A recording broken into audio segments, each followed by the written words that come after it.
Mahiganj college চত্বর প্রাঙ্গণে এবং পুরো অঞ্চলে 5 কিলোমিটার ধরে বিস্তৃত এরিয়াতে আগত উত্তরাঞ্চলের সমস্ত নিপীড়িত, নির্যাতিত, অবহেলিত সনাতনী সংখ্যালঘু জনগোষ্ঠী, আমি প্রারম্ভে আপনাদেরকে অতলান্ত শ্রদ্ধা নিবেদন করছি। শত রক্তচক্ষু উপেক্ষা করে বিভিন্ন পর্যায়ে রাজনৈতিক উশৃঙ্খল জনগোষ্ঠী এবং প্রশাসনিক বাধাকে উপেক্ষা করে আজকে এই রংপুরে যে জনসমুদ্র পরিণত হয়েছে, আপনাদের অকুণ্ঠ সমর্থনে আমরা চিরঋণী। আপনাদের কাছে প্রণাম নিবেদন করছি। অতিশয় দুর্ভাগ্যের সাথে বলতে চাই, গত 5ই আগস্টের যে অভ্যুত্থান হয়েছে, সেই অভ্যুত্থানে এই রংপুরেই প্রথম শহীদ হয়েছিল শহীদ আবু সাঈদ। কিসের জন্য তিনি আত্মত্যাগ করেছিলেন? তিনি আত্মত্যাগ করেছিলেন বাক স্বাধীনতার জন্য, তিনি আত্মত্যাগ করেছিলেন গণতন্ত্রের জন্য, তিনি আত্মত্যাগ করেছিলেন সহাবস্থানের জন্য, তিনি আত্মত্যাগ করেছিলেন মর্যাদাপূর্ণ একটি জাতি পরিণত করার জন্য। শহীদ রুদ্র আত্মাহুতি দান করেছেন সে আন্দোলনে, একজন মুসলমান, একজন হিন্দু। এভাবে পরস্পরের পাশে দাঁড়িয়ে অভ্যুত্থান সাধিত হয়েছে। যাদের আত্মত্যাগ আর বলিদানের বিনিময়ে এই অভ্যুত্থান হয়েছে, তারা কি তার মূল্য পেয়েছে? তারা কি তার মূল্য পেয়েছে? আজকে দেখুন, নেট স্লো করে দেওয়া হয়েছে, প্রতিটি জায়গায় সমাবেশে নেট স্লো করে দেওয়া হচ্ছে। আজকে যিনি তথ্যমন্ত্রী, তিনি দায়িত্ব নিয়েছিলেন গত সরকারের, এই তথ্যমন্ত্রী আপনার পলক, তিনি নেট স্লো করে দিয়েছেন এই অভিযোগে তার অবস্থানের পরিবর্তন সাধন করার জন্য। কিন্তু অতিশয় দুর্ভাগ্যের বিষয়, কি পরিবর্তন দেখছি যে আগের চেয়েও একই রকম অবস্থা, কোনো পরিবর্তন হয়নি। এই অবস্থা শহীদ আবু সাঈদ, শহীদ রুদ্র, শহীদ মুক্ত সহ নিপীড়িত যেই সমস্ত আত্মাহুতি দানকারী শহীদ, যারা এই পরিবর্তনের জন্য জীবন দিয়েছে, তাদের রক্তের সঙ্গে বেঈমানি। এই অবস্থা আমরা মেনে নিতে পারি না। আজকে 1971 সনে দেশ স্বাধীন হয়েছে, 30 লক্ষ শহীদ হয়েছে। যশোর যে মুক্তিযুদ্ধ জাদুঘর রয়েছে খুলনাতে, তার তত্ত্বাবধানে 40 খণ্ড বই প্রকাশিত হয়েছে। সেই 40 খণ্ড বই এবং বাকি যে সার্ভে হয়েছে 24টি জেলায়, 64 জেলায় 30 লক্ষ শহীদের 2/3 হচ্ছে হিন্দুরা। 1 কোটি শরণার্থী হয়েছে। এটা আমার পরিসংখ্যান নয়, জাতিসংঘ সহ অক্সফাম থেকে শুরু করে যতগুলো আন্তর্জাতিক সংস্থার পরিসংখ্যান, সেই পরিসংখ্যান বলে যে সেই 1 কোটি শরণার্থীর মধ্যে 70% হচ্ছে হিন্দুরা, যাদের বাড়িঘর ধ্বংস হয়েছে, লুটপাট হয়েছে।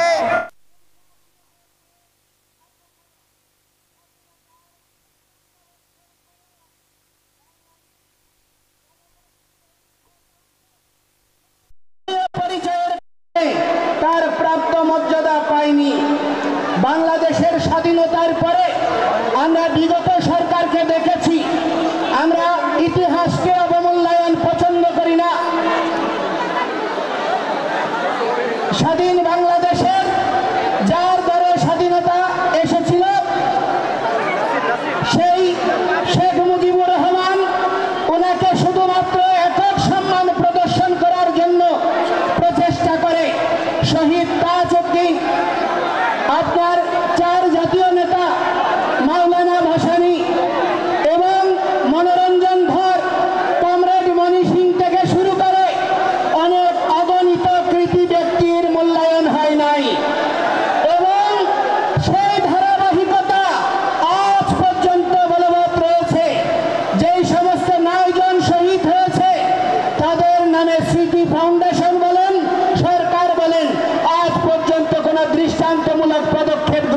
নাই। এবং অতিশয় দুর্ভাগ্যের বিষয় যে এই দেশে স্বাধীনতা যুদ্ধে প্রথম শহীদ হয়েছে, যেই শহীদকে বীর শ্রেষ্ঠ বলে ঘোষণা করা হয়েছিল, সেই বীর শ্রেষ্ঠটি হচ্ছে দাস পার্টির প্রতিষ্ঠাতা জগৎজ্যোতি দাস, যাকে তৎকালীন আপনার প্রবাসী সরকার গেজেট প্রকাশ করেছে। আকাশবাণী, স্বাধীন বাংলা বেতার কেন্দ্র থেকে শুরু করে প্রতিটি সংবাদ মাধ্যম থেকে প্রথম বীরশ্রেষ্ঠ হিসেবে স্বীকৃতি দেওয়া হয়েছে। কিন্তু দেখা গেল কি ৭২-এ এসে সরকার গঠন হওয়ার পরে শুধু হিন্দু অজুহাতে তাকে স্বীকৃতি দিতে হবে বলে কোনো সেনাবাহিনী ছাড়া অন্য কোনো সেক্টরের কাউকে আর বীরশ্রেষ্ঠ খেতাব দেওয়া হয়নি এবং সেই জগৎজ্যোতি দাসের বীরশ্রেষ্ঠ খেতাব কেড়ে নেওয়া হয়েছে শুধুমাত্র হিন্দু হওয়ার অপরাধে। আজকে বাংলাদেশে যে নির্যাতন নিপীড়ন হচ্ছে ৫ই আগস্টের পরে এবং বিগত ৫৩ বছর ধরে প্রতিটি সরকার যখন বিশ্ব মিডিয়া বিশ্ব বিবেক চিৎকার করে, বাংলাদেশের মানুষ সোচ্চার হয়, বাংলাদেশের সংখ্যাগরিষ্ঠ জনগোষ্ঠী অসাম্প্রদায়িক, এই অসাম্প্রদায়িক জনগোষ্ঠীর মাঝে বিভিন্ন গণতান্ত্রিক রাজনৈতিক দলগুলির মাঝে ঘপটি মেরে থাকা যেই সমস্ত উগ্রবাদীরা লুকিয়ে আছে তাদেরকে চিহ্নিত করার সুযোগ থাকার পরেও, তাদের দ্বারা নিপীড়ন নির্যাতন অবর্ণনীয়ভাবে হওয়ার পরেও দৃশ্যমান কোনো পদক্ষেপ কোনো সরকারই গ্রহণ করেনি। শুধুমাত্র হিন্দু জনগোষ্ঠী, সনাতনী জনগোষ্ঠী নিপীড়িত হওয়ার কারণে আজকে সদেশ ছাত্র সচিবালয়ে ঢুকে যদি পরীক্ষার আপনার পরিবর্তন হয়ে যায়, পরীক্ষাবিহীন পাশ হয়ে যায়, বিগত ৫ই আগস্টের পরে সরকার পরিবর্তনের পরে যেখানে আন্দোলন হয়েছে সেখানেই স্বীকৃতি মিলেছে, পরিবর্তন এসেছে। কিন্তু আজকে ৩ মাস হয়ে যাচ্ছে, দৃশ্যমান কোনো অগ্রগতি তো নাই, বরঞ্চ প্রতিটি জায়গায় হিন্দু বাড়ি ঘরে এখনো লুটপাট, অগ্নিসংযোগ চলছে, এখনো চাঁদাবাজি চলছে, এখনো চাকরির ছুটি চলছে। আপনার এই রংপুরে গত ১ সপ্তাহের মধ্যেও চাকরির ছুটি হয়েছে প্রশাসনের উপস্থিতিতেই। অতিশয় দুর্ভাগ্যের বিষয়, এই অবস্থা অপরিবর্তিতভাবে চলতে আছে। তার কারণটা কি? তার কারণটা হচ্ছে এই উগ্রবাদী গোষ্ঠীর মধ্যে সঙ্গে সরকারের একটি অংশ, রাজনৈতিক একটি অংশ এবং এই উগ্রবাদী গোষ্ঠী সম্মিলিতভাবে এই বাংলাদেশ থেকে সনাতনী সংখ্যালঘু জনগোষ্ঠীকে উচ্ছেদ করার প্রচেষ্টা চালাচ্ছে। আমরা এই ভূমির ভূমিপুত্র, কোন অবস্থায় এই স্থান থেকে আমাদেরকে ছুড়ে ফেলা যাবে না। আমরা মুঘল নই, আমরা ওলন্দাজ নই, আমরা ফরাসি নই, আমরা ব্রিটিশ নই, আমরা উড়ে আসিনি। আমরা এই বঙ্গ, যিনি প্রহ্লাদ মহারাজের পৌত্র, যিনি বলি মহারাজের পুত্র, সেই বঙ্গ মহারাজ বঙ্গের নামানুসারে যেই বঙ্গভূমি, আমরা তার উত্তরাধিকার। আমাদের এখানে প্রথম অধিকার রয়েছে। আমাদের অধিকারকে অস্বীকার করার কোন প্রচেষ্টা সনাতনীরা আর মেনে নেবে না। বহু নিপীড়ন হয়েছে, বহু নির্যাতন হয়েছে, সনাতনীদেরকে বিভক্ত করে রেখা হয়েছে। হয় আওয়ামী লীগ, নয় বিএনপি, নয় জাতীয় পার্টি, বিভিন্ন দলীয় তকমায় বিভক্ত করে রাখা হয়েছে। আজকে সেই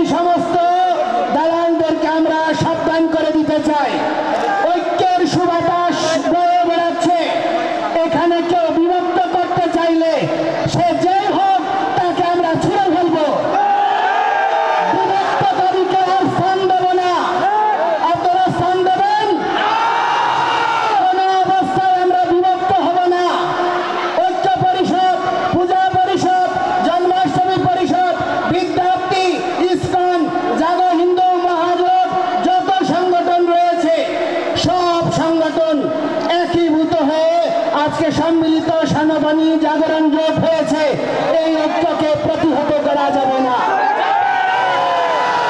এই অবস্থা দেখে আজকে তারা ভীত হয়ে গিয়েছে। প্রতিটি জায়গায় জায়গায় সাবোটেজ তৈরি করা হচ্ছে, ঘটনা প্রবাহের জন্য দেওয়া হচ্ছে। আজকে আপনার সৈয়দপুর, জলঢাকা, দিনাজপুর থেকে শুরু করে বিভিন্ন জায়গা থেকে আগত শত শত বাসকে পথে আটকে রাখা হয়েছে, হামলা করা হয়েছে। দু তিনজন আমাদের আহত ভাইকে কিছুক্ষণ আগে পুলিশ কমিশনারের নেতৃত্বে রংপুর মেডিকেলে নিয়ে যাওয়া হয়েছে। তাদের অবস্থা আশঙ্কাজনক। অপরাধ কি? সনাতনী ঐক্যে যোগ দেওয়া। এই অপরাধে আজকে আমাদেরকে দমিত করার প্রচেষ্টা হচ্ছে। কোন ধরনের হীন প্রচেষ্টাকে আপনারা যদি প্রশ্রয় দান করেন, এই বাংলাদেশ সিরিয়া হবে, এই বাংলাদেশ ইরাক হবে, এই বাংলাদেশ লেবানন হবে, উপনিবেশিক শক্তির লীলাভূমি হবে। এই দেশে কোন সরকার, কোন রাজনৈতিক দল স্থায়ী ক্ষমতা উপভোগ করতে পারবেন না। বিদেশি শক্তি এখন থেকেই তো বাংলাদেশের জায়গায় ক্ষমা দেওয়ার জন্য প্রচেষ্টা করছে। আমরা বাঙালি, আমরা বাংলাদেশি, আমরা জীবিত থাকতে আমাদের জননী জন্মভূমিষ্ঠ স্বর্গাদপি গরীয়সী, আমাদের মা এবং জন্মভূমি একই সমান। আমাদের মা যেমন আমাদের পূজ্য, এই জন্মভূমি পূজ্য। আমাদের 1 ইঞ্চি ভূমিকে নিয়ে কাউকে আমরা ছিনিয়ে চলতে দেব না। আজকে এই ঐক্যবদ্ধ গণতন্ত্র, সমতা, সাম্য, মৌলিক অধিকারের দাবিতে আমরা যখন সংঘবদ্ধ হয়েছি, যে জাতি জাতীয় পতাকা উত্তোলন করে, জাতীয় সঙ্গীত গেয়ে, সাম্যের কথা বলে, যে কোনো কর্মসূচি শুরু করে, সেই জাতিকে আজকে অতিশয় দুর্ভাগ্যের বিষয়, রাষ্ট্রদ্রোহের মামলায় আমাদেরকে আসামি করা হচ্ছে। অথচ যারা এই জাতীয় পতাকায় চাপতারা লাগিয়েছে, জাতীয় পতাকা ছুঁড়ে ফেলেছে, জাতীয় পতাকা পদদলিত করেছে, জাতীয় পতাকা আর জাতীয় সঙ্গীত পরিবর্তন করতে চেয়েছে,